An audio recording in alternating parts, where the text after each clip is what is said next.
It's kinda hard to believe that we finally have a trailer for something in the new DCU. After what seemed like non-stop reveals, announcements, and fan war bickering. It's even harder to believe that the first trailer is for an animated Creature Commandos project. Wouldn't have been my first choice to kickstart a new cinematic universe, but what do I know? Let's discuss. I watch so you don't have to. All I'm offering is the truth, nothing more.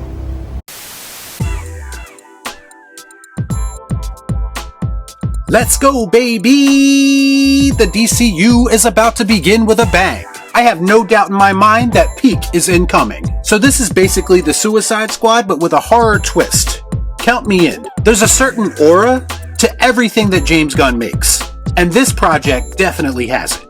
I have no idea who any of these people are, but taking characters who are not popular and turning them into household names is James Gunn's specialty. Wait, was that Clayface? I don't want to jump the gun, but it looks like we have another James Gunn classic incoming. December 5th can't come quick enough. We will be seated at home.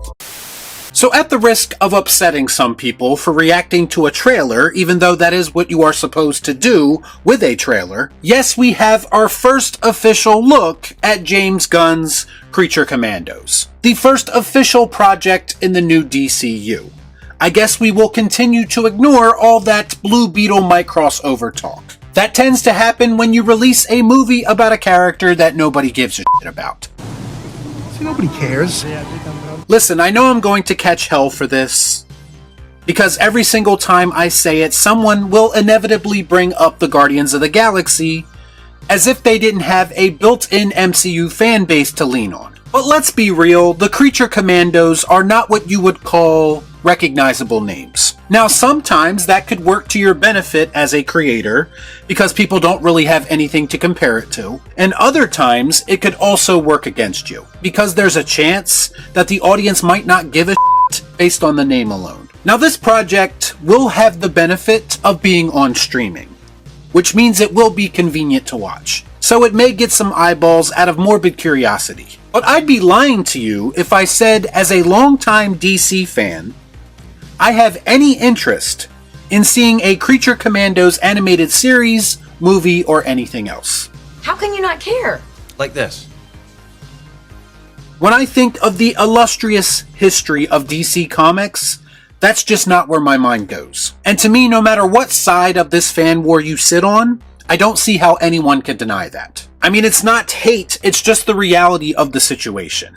But like everything else, I'm trying to give it a chance to change my mind, and a better trailer might have actually been able to do that. But let's just say this trailer alone didn't do much to convince me that I should be interested in the Creature Commandos. Just having seen the trailer, I understand why these characters are appealing to James Gunn. Clearly his tastes make him gravitate more towards these quirky misfit characters. And this is quite literally yet another entire team of just that. I mean, I know I'm not the first person to say this, because it is the most obvious comparison ever, but do the Creature Commandos feel all that different from the Suicide Squad?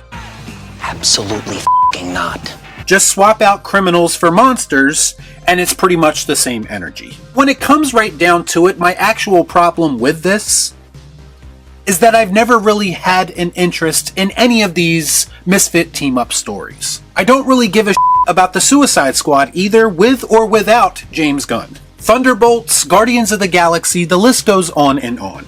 These types of characters and stories just are not appealing to me, and they never have been. I just did a trailer reaction to the new Thunderbolts movie, and I had a lot of the same feelings watching that as I did watching this. It has a very been there, done that, seen it all before feel to it. To put it into even more context, if this were one of those DC animated films that were released right to DVD when that format was in its prime. As a DC fan, it would have been one of those projects that I skipped right over. Again, my criticisms of a story like this being told again stretch far beyond whether or not James Gunn is involved or not. You sit on a throne of lies. So I hope that's helpful and informative to people who will inevitably react emotionally to this video. As far as what the actual trailer shows, from what I can tell, the voice acting sounds decent, and the animation is about on par for what I would expect from a modern DC animated project. I know that some people enjoy this animation style, and that's fine, it's just not for me. In fact, a big reason I checked out of the DC animated films a while ago,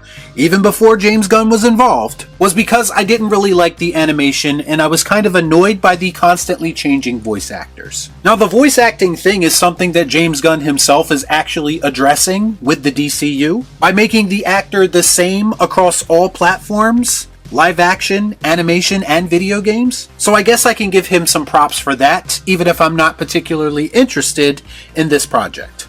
You either die a hero, or you live long enough to see yourself become the villain. When it comes right down to it, I really didn't see much in this Creature Commandos trailer that has me excited to see more. A group of misfits reluctantly coming together to accomplish a mission isn't exactly something we haven't seen before. It does look like the project will be targeted towards adults, since I did hear some mild cursing and I did see a little bit of violence and blood. But again, these are things that creatives try to lean on in modern entertainment as a way of masking the deficiencies of the storytelling. So those things really don't inspire much confidence in me either. I didn't really see a sign of that patented James Gunn juvenile humor that I'm not really a fan of, so that is refreshing. It doesn't mean that it won't be in the final project, but they definitely aren't showcasing it in the trailer, so for now it's a plus. I find your lack of faith disturbing. As far as the voice actors go, Viola Davis is obviously the one that jumped right out to me. She seems to be one of the only holdovers from the DCEU. And listen, I get it, she's kind of perfect in the role of Amanda Waller. But it does feel a little bit like how the MCU Spider-Man movies tried to steal J.K. Simmons as J. Jonah Jameson because they couldn't come up with anything better. Now, I'm not saying that Viola Davis's Amanda Waller and J.K. Simmons's J. Jonah Jameson are on the same level, but I still don't 100% understand that if your intention is to reboot and distance yourself from your perceived past failures, why not just go full reboot and just recast everyone? To me, picking and choosing who's going to stick around and who isn't does make things feel a bit messy. That makes sense. It's not a huge deal, but again, perception is everything, and right now DC is trying to change the perception of its company with general audiences. Bottom line, as I thought when this was announced, now that I've seen the trailer, I don't really think I personally need a Creature Commandos project, especially not this early in the reboot process. It's clearly something that James Gunn is passionate about. He clearly connects with these types of characters. It just remains to be seen that if general audiences are going to share that enthusiasm enough to dedicate any amount of time to it. But I guess we'll find out in December when this project is released on Max. Y'all be cool. Nah.